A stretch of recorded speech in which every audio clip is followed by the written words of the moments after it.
You in details exactly how we got together.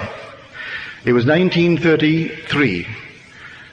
If you remember, there was a frightful depression on in our country. Millions were unemployed. In New York City, you would go through the tunnel into Gimbels from, say, the square where Gimbels begins and goes all the way through to the Holland Tunnel. They were sleeping with the permission of the mayor. 3 and 4 deep, as far as the eye could go. There's no place to go. In the park, in the summer months, they were allowed to sleep in the park, sleep all over the place. And there were long lines for coffee and bread that were there to give them. There were millions unemployed. We then had a population of not more than, say, 130 million, as against today's 192 million. I was a dancer, and if you couldn't eat, you couldn't pay to watch a dancer. So there were no shows playing on Broadway. I think we had 5 Broadway shows, and they were running on paper. Yes, people passing out paper to go and see them, really, instead of the usual 50 and 60 shows that you used to get.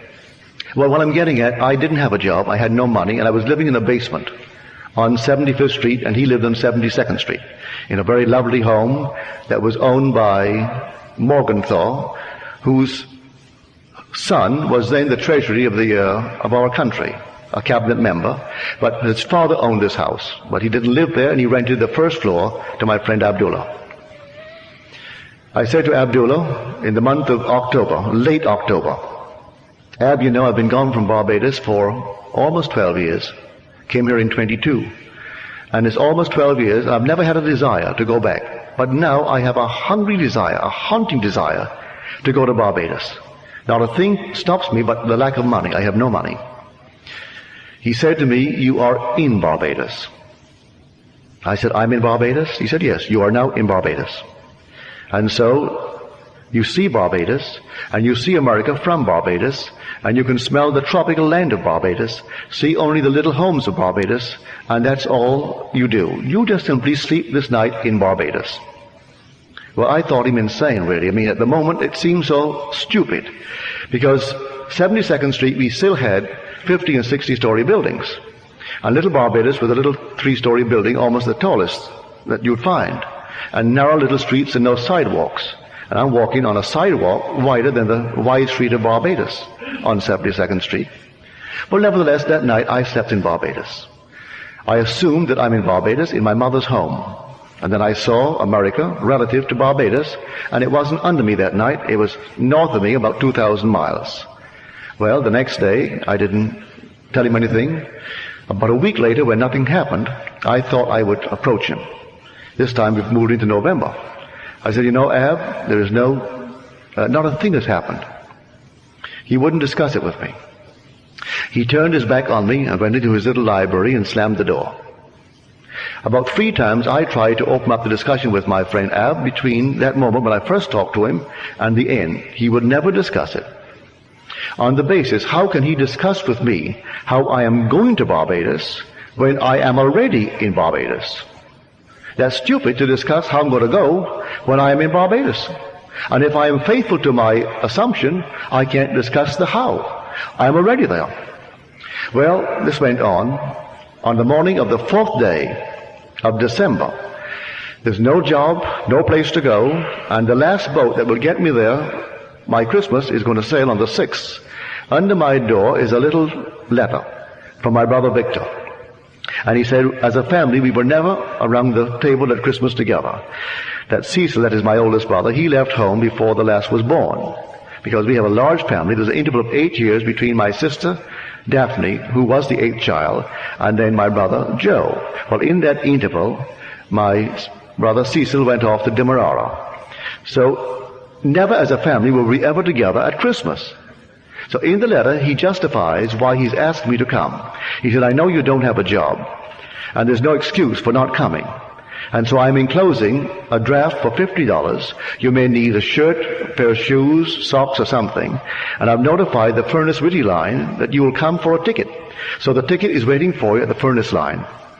Well, I was so excited, I rushed on down to the Furnace line, and I gave them my letter. They said, yes, we have a message here from your family in Barbados. We'll give you a ticket, but we haven't any first-class tickets left. You can go third class and use the facilities of the first, but you have to sleep third class until you hit the island of St. Thomas.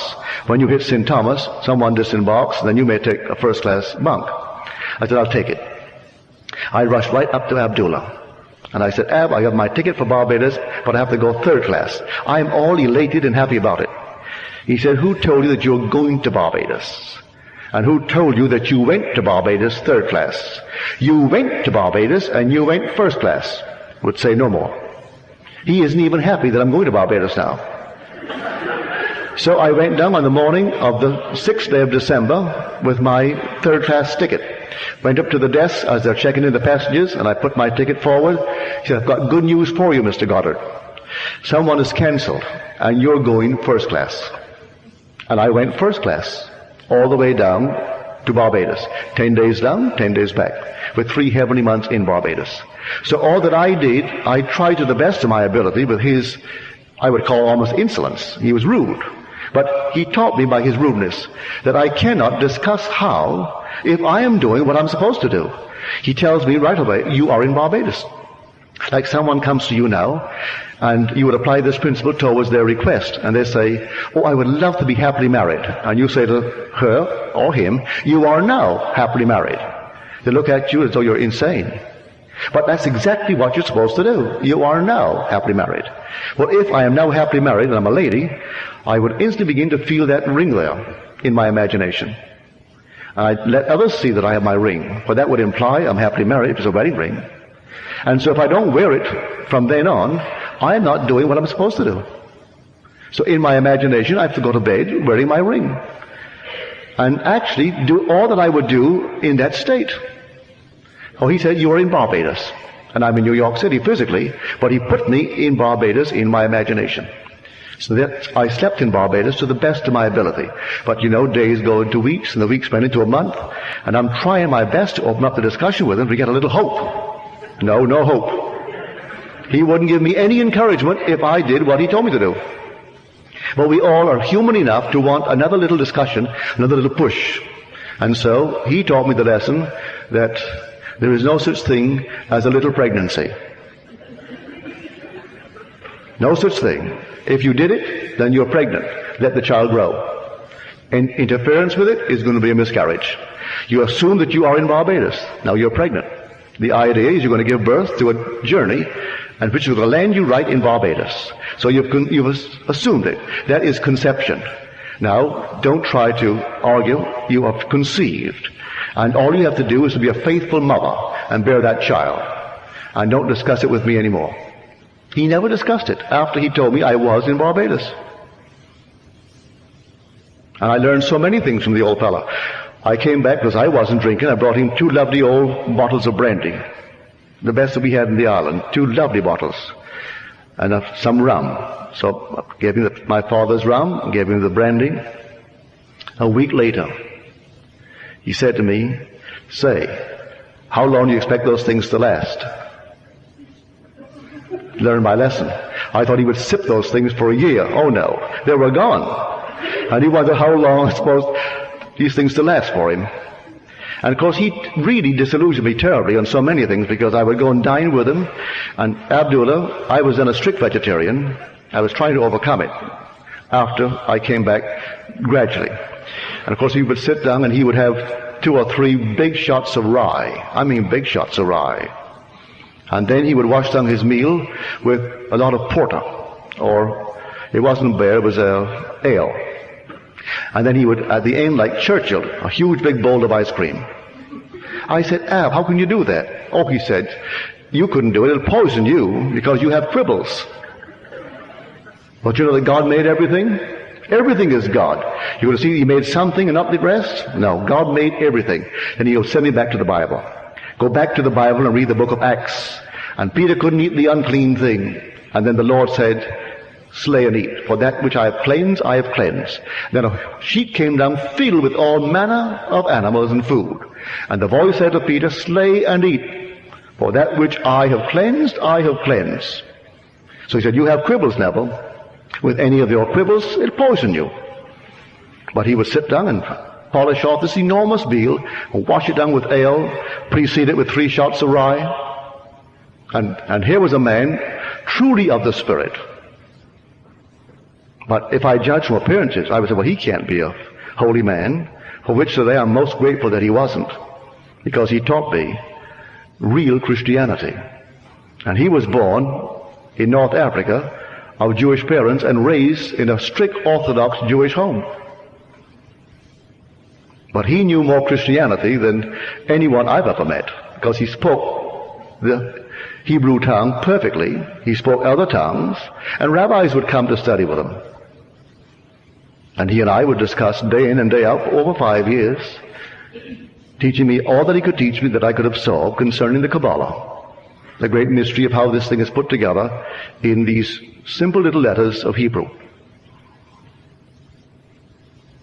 I know that before the Civil Rights Bill, in New York City, no Negro could go to the box office and buy a seat in the orchestra. To get a seat in the balcony, you think Abdullah would ever let me go and buy the seats? No. Abdullah would go right straight down to the box office, and he was a Negro, I tell you. And you go right down and say, I want 2 in the center. I don't want too far back, not beyond the 6th row, right in the center. Yes, sir. Buy the 2 seats. For any show. The first opera I saw, Abdullah took me to it. It was Parsifal. 5 hours, and I'd never seen one before. It seemed it would never come to an end. Of all the operas to be introduced to opera through Parsifal. Good Friday it was too. You go on Good Friday in New York when you go to Parsifal. And you sit there and you think, my Lord, is it ever going to come to an end? And he is drinking it in. Every little note he understands, every little point. And he's so in love with it. And I'm sitting, because I'm next to Ab, just waiting, hoping. But nothing happens. It goes on and on and on. And then it's 5 hours later. And then that's it. Any other questions, please?